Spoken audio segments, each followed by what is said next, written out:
So I just wanted to thank you all for coming to this beautiful Hayman's Gin Distillery, and to thank Miranda and her team for hosting tonight's event. I have to say, it's so nice, I don't think I want to leave. Can I just stay for the rest of the month? We have had people sleep behind us still. We have had people asking to move their beds. So this is the home of London's original gin, is that right, Miranda? Yes, it is. Yes, and your great-grandfather started it in 1863. 1863. So I'm fifth generation, alongside my brother and my father, Christopher. And is this right, that all the stills are named after various different members of your family? They are. So Marjorie's named after my grandmother, Karen after my mother, and then the name's their third still after myself. It's the experimental still, so we kept that trend.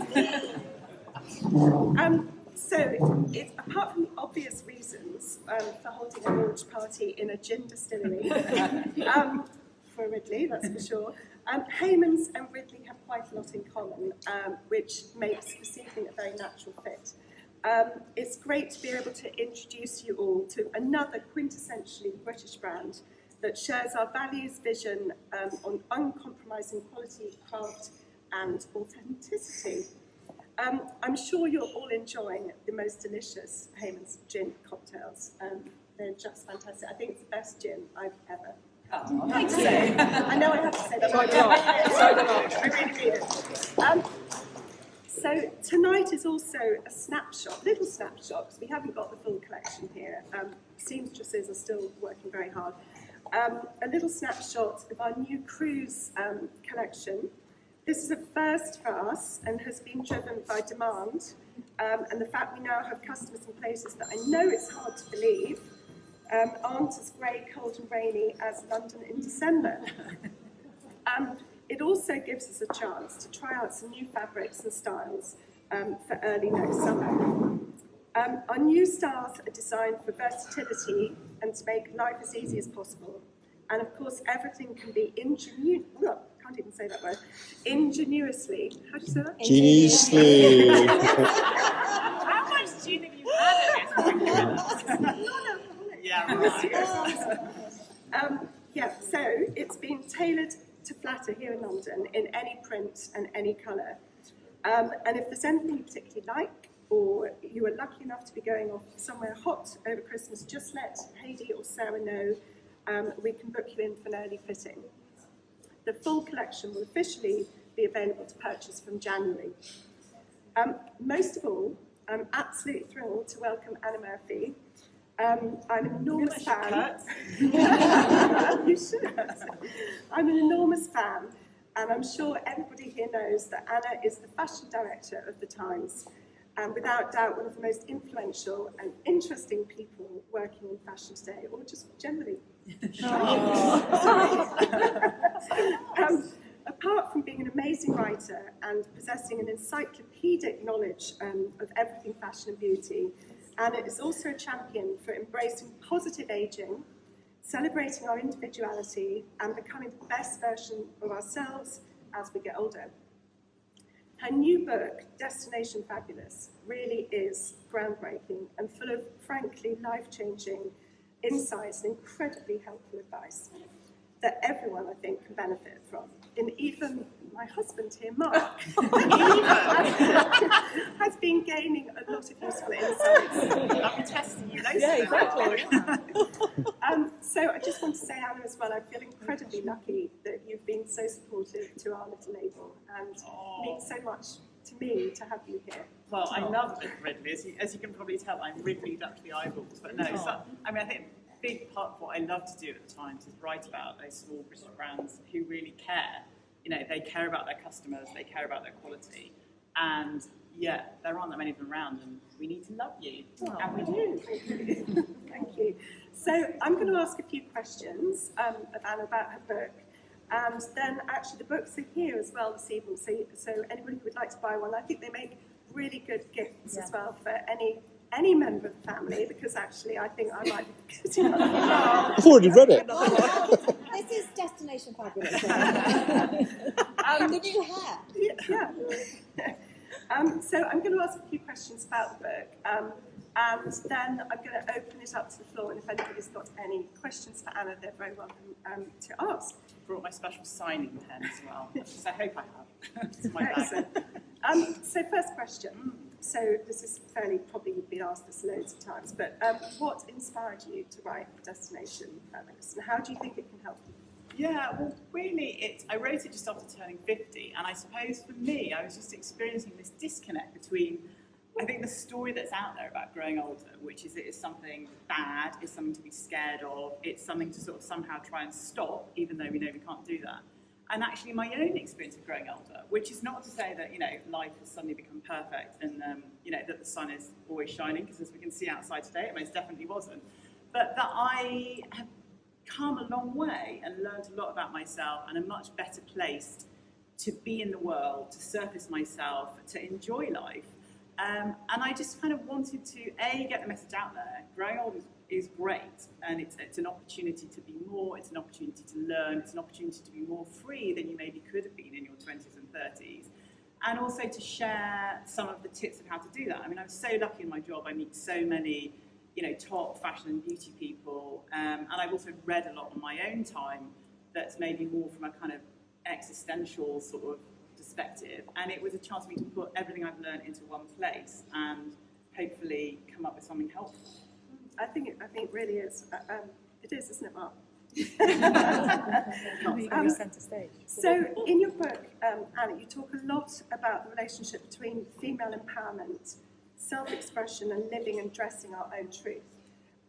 It would be really great to hear a little bit more about this and how personal style and the way we choose to dress can empower us. Yeah, I mean, that obviously I think lies at the heart of what I do. For me, writing about fashion in the Times is not about just saying, here's some stuff to buy.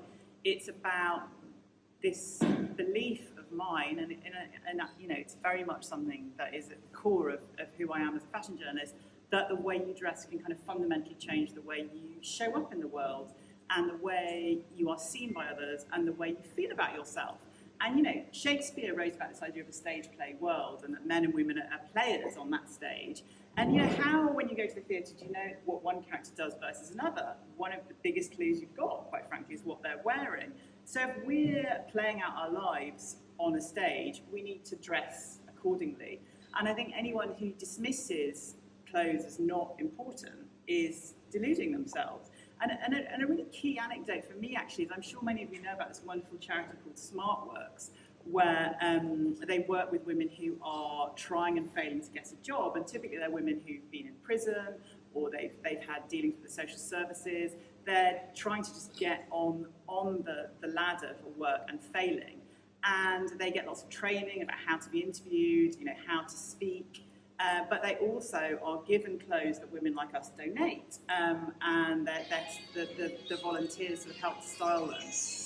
And when you talk to SmartWorks, the moment those women think, actually, maybe I can get a job, is the moment they look in the mirror in their new outfit.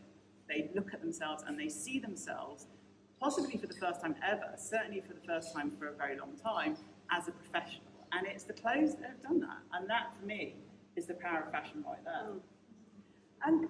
And sort of what do you think about the power of colour as well? Because obviously here at Ridley we're all about colour, and this season has been a sort of wash of black, hasn't it? Yeah. Which is a colour that people can, hide behind. Yeah. What do you think the role of colour is going for, and how do you bring colour in when there's such a sea of black? Yeah. I mean, for me, I think, as I said, surfacing yourself is so important, especially as you get older. I think what we really want to be doing is defying these outmoded and, quite frankly, false preconceptions I was talking about earlier about what it means to be 50 or 60 or 70 or 80. One of the ways we can do that is how we dress, and one of the ways we can dress that does that most efficaciously is by embracing colour and pattern. And I understand why people can be overwhelmed by that idea, but it really is as easy as just sort of one or two changes. You don't have to go kind of head to toe, whatever. You can just add in some bits and pieces, because the fact is, with some marked exceptions, most black makes you disappear. And also most black is really hard on the complexion as you get older. If you are going to go for a neutral, something softer like a navy or a camel, or the 0.1% sort of cream. If you've got the dry cleaning, if you can cope with the dry cleaning bill, that's going to be much easier on the skin than black. So I think, yeah, it's a funny one, black. I think it's important to remember it didn't used to be the uniform that it's become. Actually back in the day, Susie Menkes once from who was at the Herald Tribune at the time, wrote about how at the shows, people would wonder whether there was a funeral or something because all these people wearing black were gathering around. That's how anomalous it used to be. And you're finding that still, like at the shows? It's sort of, it's come back, and it interests me actually that quite a lot of people in fashion, they kind of want to hide too. They want to hide with very expensive brands that someone in the know will recognise, but they can be, not all of them by any means, but they can be a bit joyless. And that for me is also what colour is about. It's about joy. And I've definitely embraced it more as I've got on, brightening up their day as well as your own. Yeah, no, I think colour is super important, so that's good to hear. Also, actually, just looking forward for spring summer 24, everything is sheer, isn't it? It's like, we've got to bear our all, which, I'm just kind of thinking as we kind of going into our later, our middle years, whatever, how are we going to translate that fashion of the sheer and also the micro mini? I mean, I think my top advice would be feel free to ignore. Yeah. Again, one of the reasons I like small brands, and particularly female-led brands, is they're actually thinking about the real world and what you might want to wear.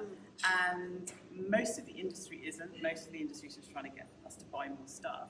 And yeah, for me, it's not about ignoring trends. I do think, for me, it's a very fashion word actually, but I think you need to look current. And in order to look current, you need to keep an eye on what's going on. If you wear exactly the same outfit head to toe as you wore 20 years ago, you're probably going to look a little bit out of date. But looking current is very different to being trends driven. I love a trouser suit. I've always loved a trouser suit. I always will love a trouser suit. And I know the shapes that work for me and the shapes that don't. And I don't care what the world tells me I should be wearing. I'm not going to wear it if it doesn't suit me.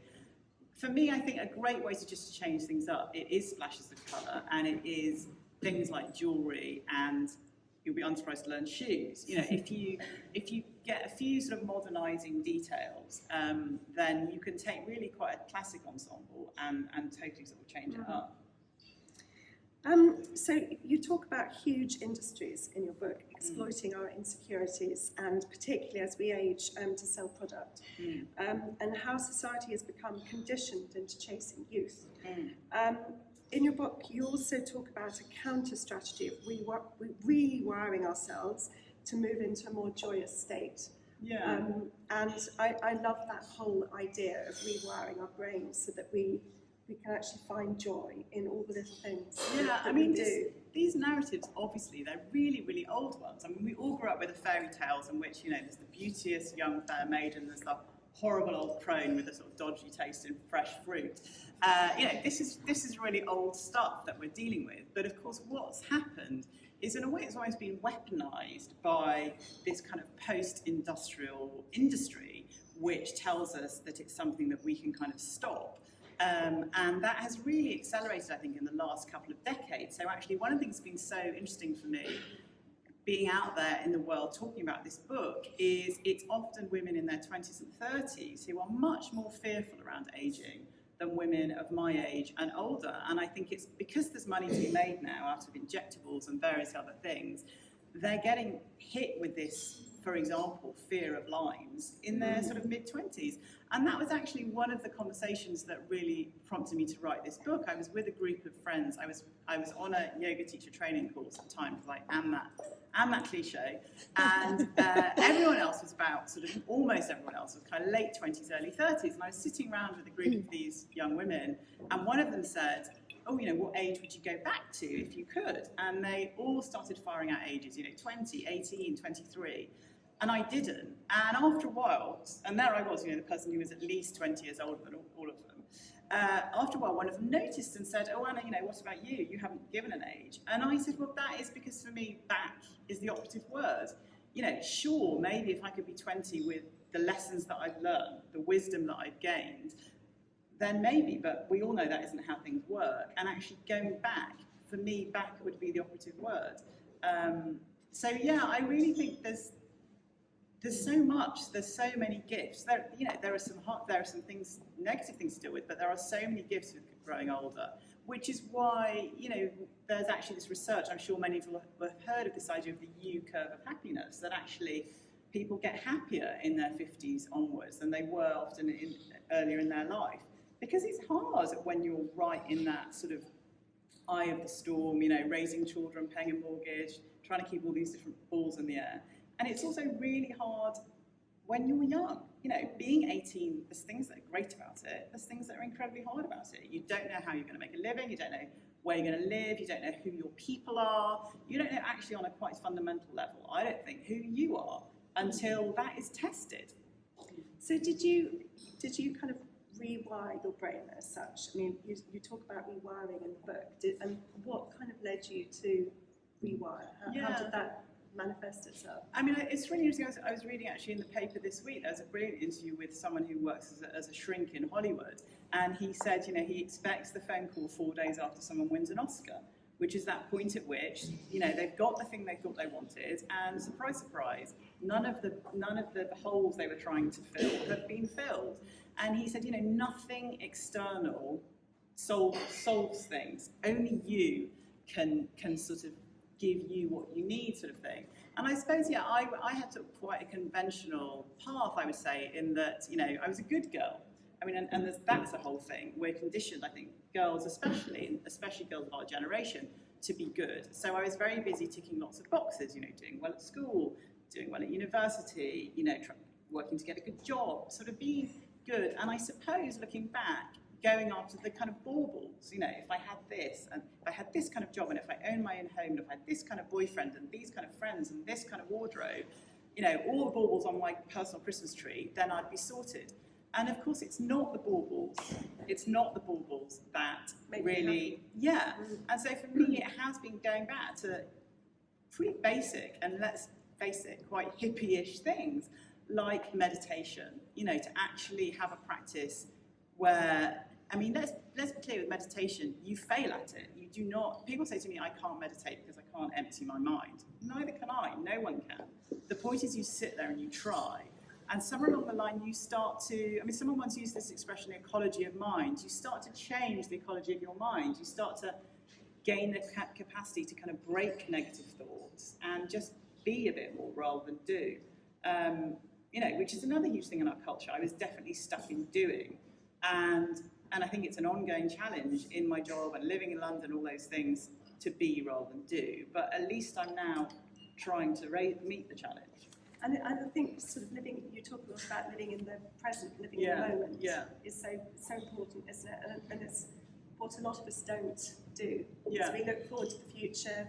We're looking forward to the future collection. We're always looking ahead. And actually, it's so important to just enjoy the moment. And another thing that was great about the book, was that it was an opportunity for me to bring together lots of other books that I've read and take the most salient points. And one of them was a book that many of you will have read, Eckhart Tolle's Power of Now. And it is that simple. If you exist in the present, it makes things a whole lot easier. And there's another writer who I refer to as Pema Chodron, she's, again, I'm sure some of you will know her, an American Buddhist monk. She wasn't born a Buddhist, she found the Buddhist faith. And she talks about early on in her Buddhist journey, and she met some very important Buddhist person. And they said to her, the thing is, Pema, it's never going to be the case that everything's okay. So stop trying to stress about it. And when you first hear that from a Western perspective, you think, oh my God, it's not going to be the case that everything's ever okay. But actually, if you start to think about it, you're never going to get all your ducks in the row. There's always going to be at least one duck wandering off, probably 4. So, don't stress it. So I think this book actually is really good to give to all our younger crowd, actually, the nieces, the daughters. Yeah, I mean, that's actually been the nicest thing. One of the nicest things. Two things I really loved is that 2 groups of people who the book was not originally targeted at, young people and men, have said to me, oh my God, this book's really great. Yeah, well, I wanted to ask you about that, because I wanted to ask whether you might think about sort of slanting another book more kind of towards the male sort of psyche, but it ultimately, like Mark you know, in the car journeys recently, we've been listening to you, and he's like, this is really cool. This is so interesting, and he's like wanting to read all the books that you're referring to and everything else. And I think it's just really. I think what Anna's book is, if people haven't read it here, is it's basically philosophy for life and a philosophy for kind of being happy, which, you know, I think all of us lose sight of in our busy kind of hurly-gurly of lives, and I think it's brilliant for everybody. But you know, I think people were thinking that it was very much for women because you're the fashion director of the Times, and you know, it's all about women. But I think actually men would really benefit from reading this book, as Mark has. You know, I think the thing is we're all experiencing versions of the same thing, aren't we? And the fact is, over the last few decades, there's been a kind of so many revolutions actually for women in terms of where we are in the world, but also, you know, working on ourselves is a kind of completely, it's a naff turn of phrase, but it's a very sort of normal idea. And, you know, finally, men are starting to get the same chance, they're starting to be the same conversations, and it's good for all of us if we're all kind of tweaking things. And another thing that's at the heart of this book, really, and it applies as much to men as to women, is you can change things. You can rewire a relationship. You can rewire yourself if you just sort of show up and keep on being present and keep on consciously doing the rewiring. And yeah, I think it's that thing of actually at this kind of age, it's the best chance you've had so far to find the time and also the kind of self-knowledge and knowledge of your partner or the people in your life to enact positive change. Yeah. Well, I think it's a very, very positive book. Thank you. And you're a very positive person, so it would be. But anyway, just wondering if anybody has other questions that they'd like to ask Anna. I haven't gone through my list actually, but I think I have to say, this is the most Destination Fabulous audience ever. It's so sparkly. I mean, it's rare that I'm out sparkled, but I really am. Have you got the Snoopy emoji?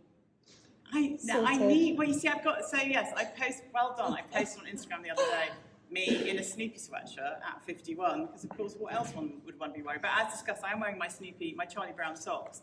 And yeah, I think that's another thing. We have these, I've always loved Snoopy, and I had a Snoopy sweatshirt when I was about 10. And I'm sure if I'd asked my 10-year-old self, would I be wearing one in my 50s, she'd definitely have said no.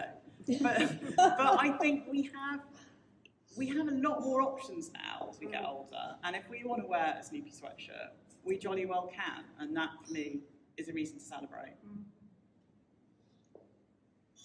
Anybody got a question? So fabric of the season, like coming into cruise as well. Question for me. Yeah, like well, for both of you actually, because fabrics are so, I mean, what you both do and what you're both so incredible at is tactile, you know, beautiful and sustainable and ethical style. But in terms of fabrics, you know, what's your favourite coming into this cruise collection, which is new for you? I particularly love this blue one here, but I love blue, and I think it's actually probably our best-selling colour, always blue. It puts people in a very serene, calm mood, and it reflects the sky and the sea and all the things that we love, really. So no, I particularly like this dress as well. The halter neck, I think, is just very easy. Actually, it's very flattering on the arms, even if you've got larger arms. Halter necks are always really flattering. The nice slit up the front is always a good thing. I particularly like this one too. I think this print is rather beautiful, and I love the kind of gradation of the colours going from the different blues. Yeah, I think that would be rather nice to be kind of, wafting around a swimming pool. Yeah, could be on a yacht on that right now.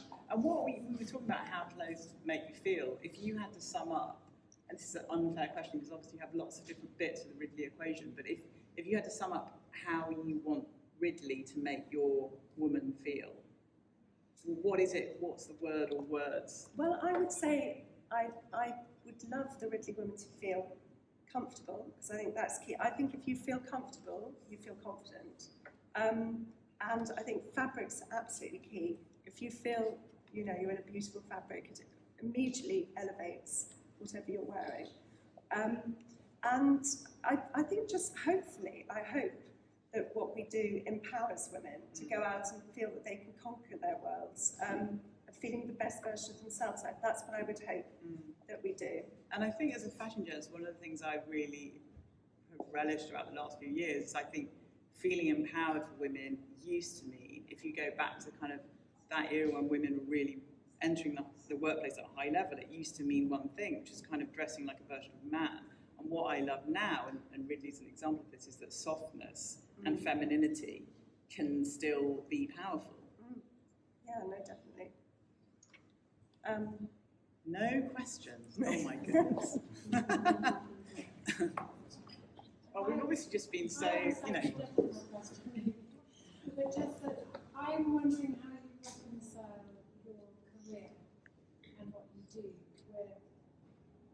with the obsession with youth in fashion. Because it's, I mean, maybe your book is the answer, and maybe that maybe I'm answering it already. Because I just think it's extraordinary to work in the world you work in, and also work in an industry that is actually obsessed with. Yeah, I mean, it's that's exactly. And coolness and all of those things that I think. And it's even mad from an economic perspective because, you know, who has the money to buy a £3,000 handbag? They're probably not 18. So it is crazy. I mean, there are shifts. We are seeing more older models, but there is a huge problem around youth and equally, and almost more problematically, extreme thinness.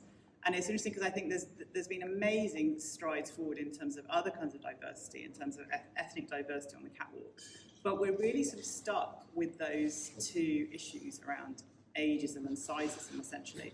And I think part of it is because, oddly, the fashion industry is really conservative with a small c. It pretends to be brilliant at change, but in a more fundamental sense, it's really bad at change.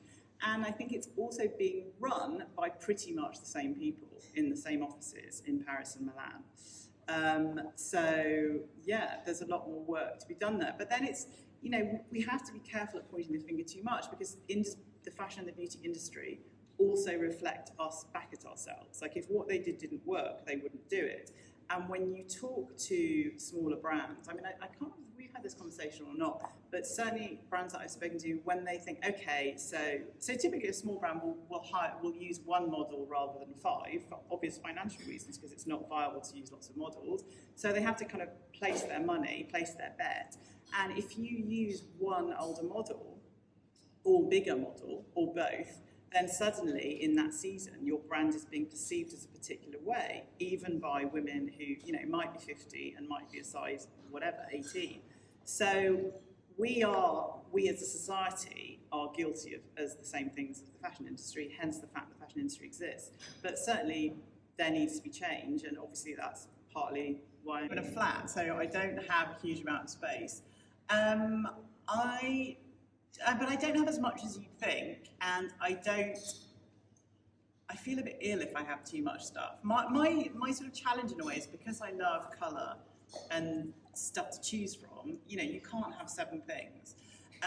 But I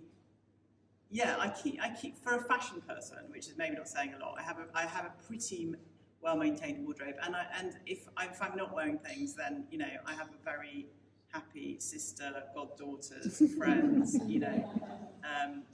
I've definitely got plenty of debts I can call in should I need to at any point.